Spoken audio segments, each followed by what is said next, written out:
Hey there, I hope you're doing well. I want to make a quick little video before when I made that demonstration about the Torus, and it was just a 2-minute video.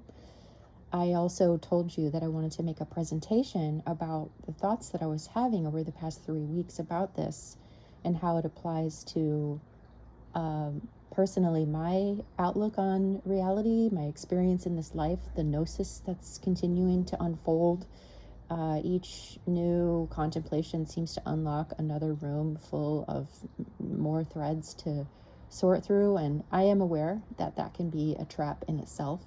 And so I'm very mindful to take lots of time, sometimes whole days, and sitting in more silence than normal, and becoming more familiar with my essence, the central core of self that is spirit, that is connected to myself outside of this realm.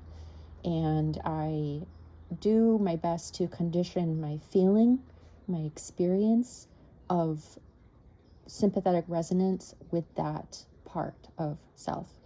And so I think we can, it would be wise for us to do that while we're here, to be able to sense into different bandwidths. And that's how now I'm going to get back to the Torus. So I have garden hands too. My hands are strong from gardening. So interesting, I was watching a video on some guy in physics talking about a new sort of thought that's arising in theoretical physics, and it's right in line with what I was saying before about the spin. There's a spin that happens, and so we can think of that like a thought form or a charged, concentrated, heightened energy or aspect. Before I was applying it to the aeons, to the larger mind, the archetypes of the larger mind. And then we have, because we're in this human vessel, we have a miniature version of that larger mind. I know people don't like to hear that in this place there's a self-simulating fractality that occurs. We can't escape it inside of here. So just to observe it and to then use it as a catalyst to sense into where you are not that fractality, I think is important to consider. So what I do here on my channel, the way I think about things, is really like open and fluid and explorative, and not really rigid too much on my beliefs. They're evolving, and I appreciate the people who hang out and listen and can bounce off insights with each other and share synchronicities and things in the comments. So basically, like anything with that LEL, electron, electricity, there's a spin that happens. So, the more we loop around and ruminate and think over and over and over, we keep thinking about things, it builds a charge. And in the soup, in the vast, receptive, femininely charged, infinite potential void of magnetism, when there is vibration or concentration of charge within that, it turns into light. The ether, when the ether is has a vibration within its field, it shows up as light. So light is sound. And whatever frequency the vibration of that sound is the quality of the light and how we see it. And then the spin gains more charge, and then it vibrates even more, and then boom, you got the combination of electricity and magnetism together. Okay, it's kind of far. I don't know how this is. So this is spinning, continuously spinning around. This shows up all over the place in this realm. We can't escape the fractality. It's just unfolding the way it is. This is the coding of this system. The fruit, the bottom of the fruit, the top of the fruit, spinning around and around and around until it gets to its programmed circumference. And then in the center, where the convergence and divergence meet, is where creation happens. That's called the plane of inertia. That is where the seeds grow, and then the unfolding can continue. So just like this, and it spins, just like this, spinning in on itself. It's feeding on itself. Closed loop system is feeding on itself. And then in the center, where the charge is at a singularity point, this vortex here, this is in the center, the plane of inertia. So it's layers spinning all around, and as the density increases in the center, creation unfolds, and it keeps creating and creating and creating and creating until it folds back on in itself, eats itself, and uses the energy to complete another cycle on one of these layers, like the gobstoppers, like the lines of a tree. Okay, now I'm going to try and explain something.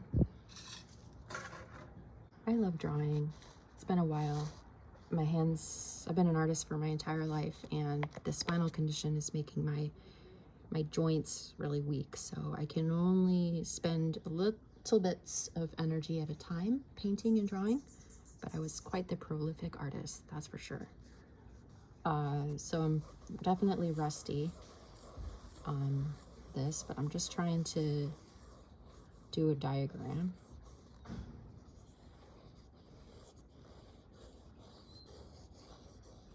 And then the vortex. So somehow, this is the electric magnetic field all around here. It's all there is. The feminine and the masculine charge.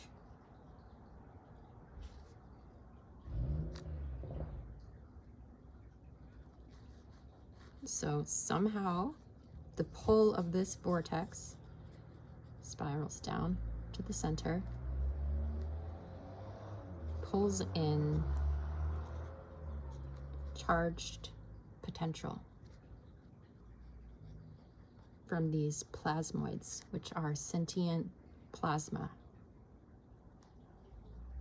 And since this is a field of information as well as potential, we call this the Akashic field, or the fundamental field of consciousness, or the ether, or black matter. And then there's all these little points of charge of electricity, and it doesn't become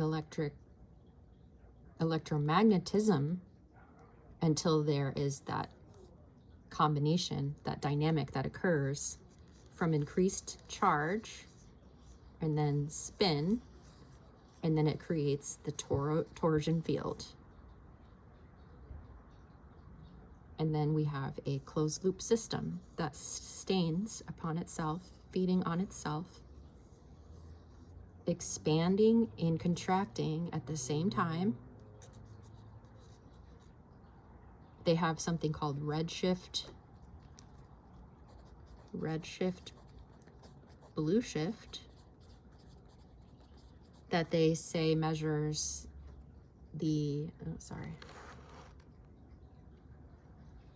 measures the distance, whether one of these plasmoids or stars or whatever you want to call them are moving farther away or coming closer and at which speed.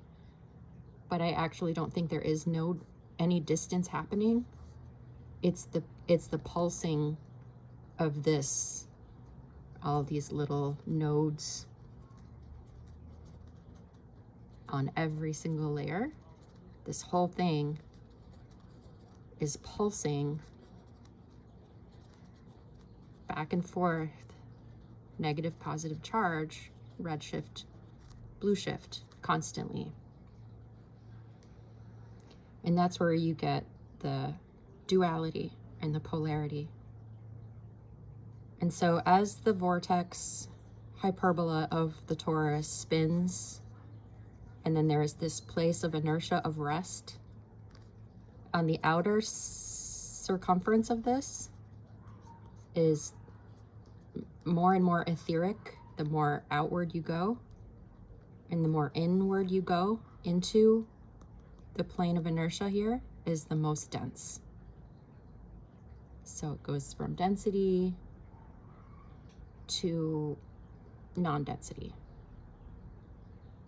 Okay, so this is creation. This is getting into, now the creation is going to happen from what it's begotten from.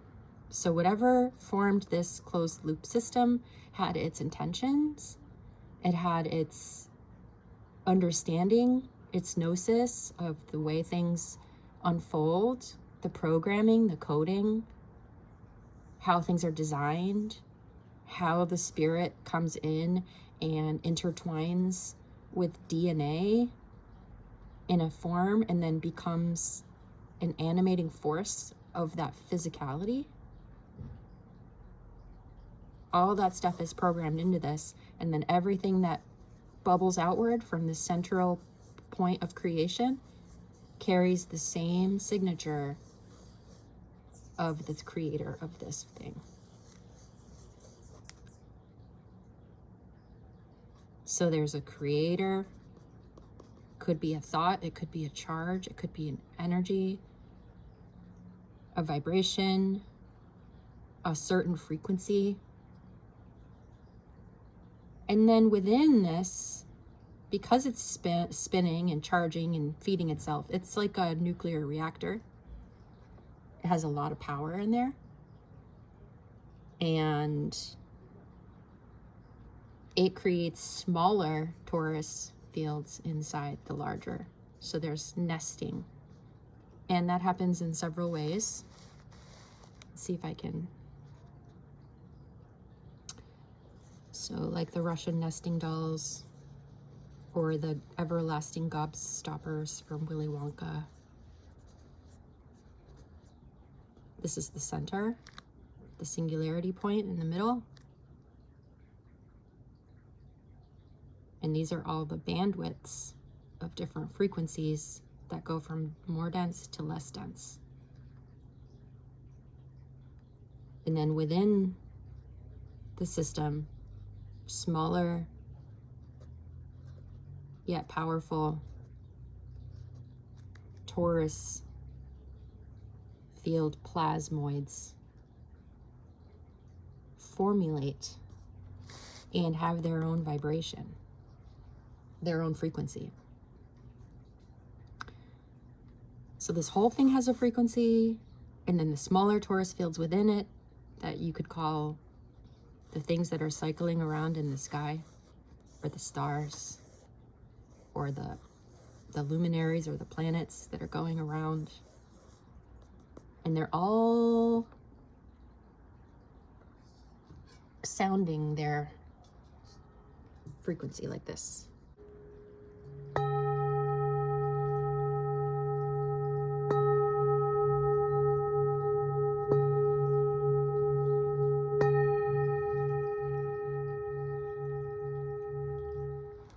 The frequency is just going off in here in this closed loop system. Let me back up. So the frequency here is just going off in this closed loop system. And it's got a lot of charge. This is the vortex that pulls down into, this would be like the black hole. And then spirit gets sucked in down into the most dense part of it in the center. And then because of all of these frequencies, the main frequency, all the frequencies of the luminaries. So the sun, the moon, all the different luminaries, how they move around in that spiral, their orbits create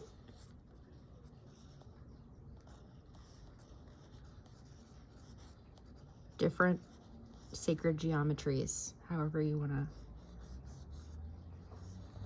All these different sacred geometries are like looking down into the top of the torus and seeing the Fibonacci spiral unfold, that golden ratio, and how each torsion field in the cosmos is cycling around it above the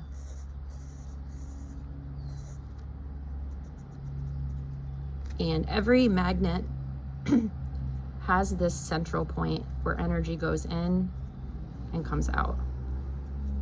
And there's so much energy right here. The sun has its own torus field as well. That's why it's so bright, because it's the strongest that we can see.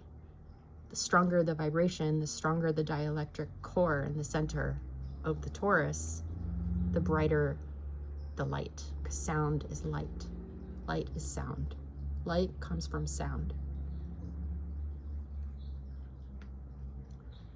So sometimes when I'm sun gazing in the past, I've seen the black center, the black in the middle, and then all the outside. The sun, you can see it's light, light, light, light. Yeah, so I just wanted to share a little bit more about the way I was thinking about these things. Another thing I think is important to think about in regards to this 13 here. The other day when I was making the live stream about the meditation practice of noticing how many constructs in this life are made up of 12 units of 12.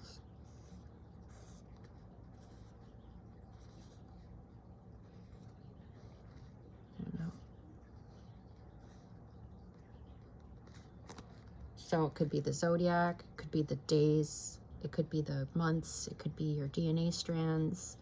There's archetypes. There's so many ways to look at how 12 has a kind of a hold on you and where to go in the center and assess what is going on out here in all these sections. Is there a stronger pull in one direction than another? How to balance yourself and then rest in the center.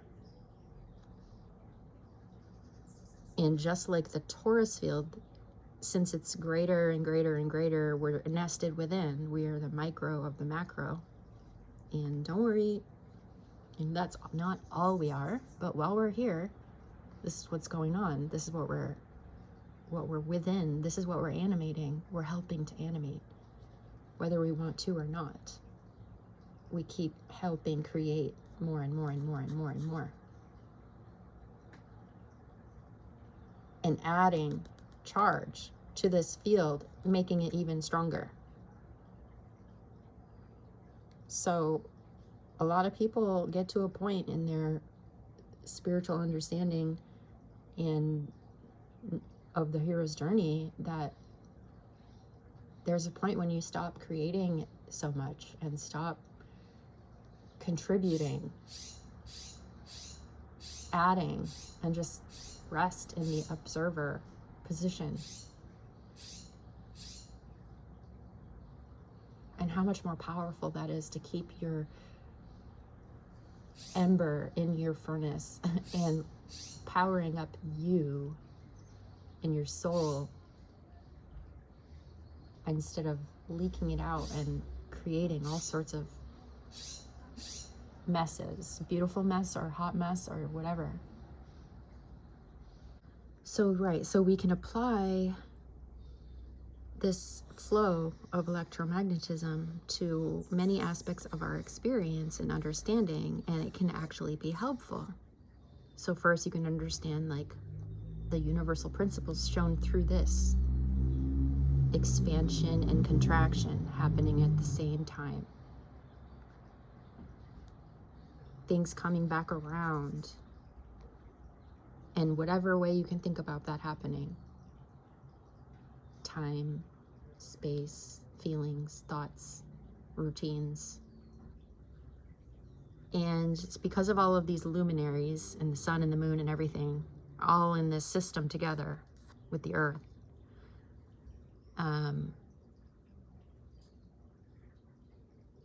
The frequencies of every single thing is having an effect. Like we are being cymatically danced around on this speaker plate. And all these speakers do do dee boop bee boop all together in holding the vibration in a certain manner that it appears material and solid.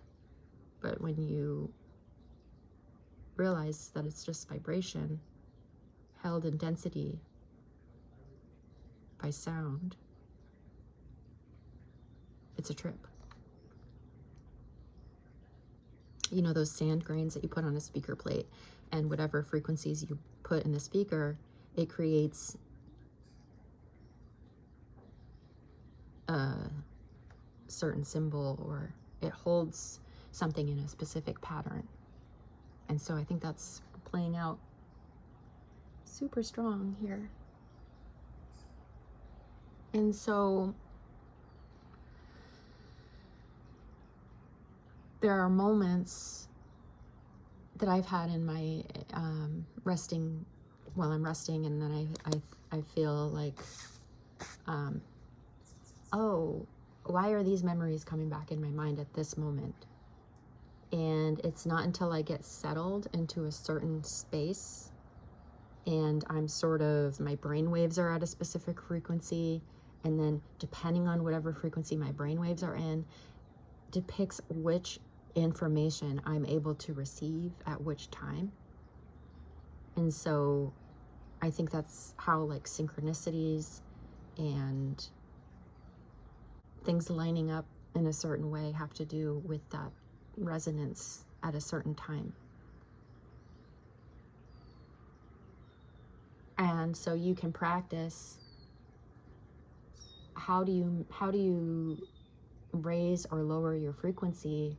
And when you're in a low frequency, what happens in your reality? What does the world feel like? And then when you're in a higher frequency, and I'm not talking about like hippie, spiritual, la dissociated, out to lunch, light and love type. Talking about still grounded.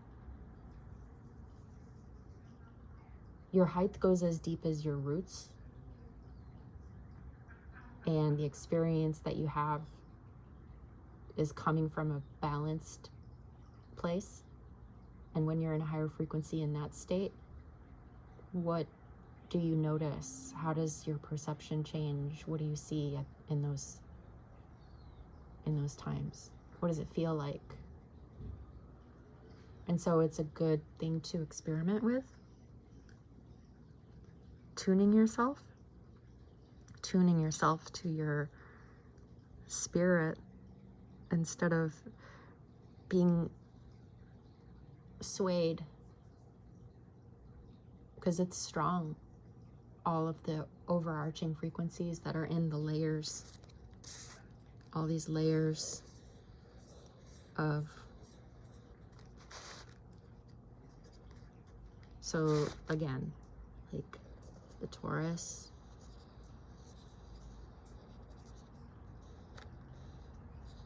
like a pumpkin, and in the center where there's rest and it's at its most dense, creation begins to unfold. And as it gets out here on the outskirts, it dissolves back into ether. It doesn't hold form anymore. Like form can't be held on the outer parts. It's in the center. And so when we are experiencing like the astral realms and heavenly realms, it's because we're sensing into information and energy and frequencies that are on the outer edges, farther away. And we have our dense physical experience, and then when we have interesting psi phenomena happening, we're picking up the radar information on the more expanded outer rings of this Torus. And so the meditation about the 13 and the 0 point, like I was saying in the live the other night, is to recognize that all this is happening and then put yourself in the center.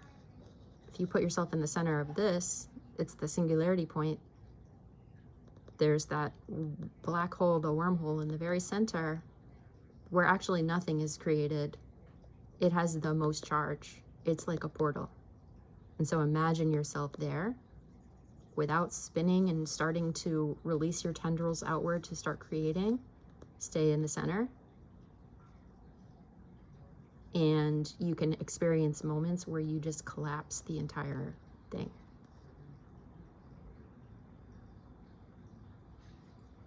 It's like if you're listening to a song and you get yourself in such a meditative state that you can't hear the song anymore. And because sound is light, then you can't see this, you can't see it anymore either. So instead of myself trying to explore on the outer rings of this system, I'm exploring what changes in my reality when I concentrate my attention to the center of myself. Because, like I said, we all have these we're victim to fractality here. Everything unfolds. The trees, same way as the Torus. The apple, and then in the apple, the seeds are formed in the center. The eyes of the owl. Anyways, I'm going to end this now and look forward to listening to your comments. Have a good night.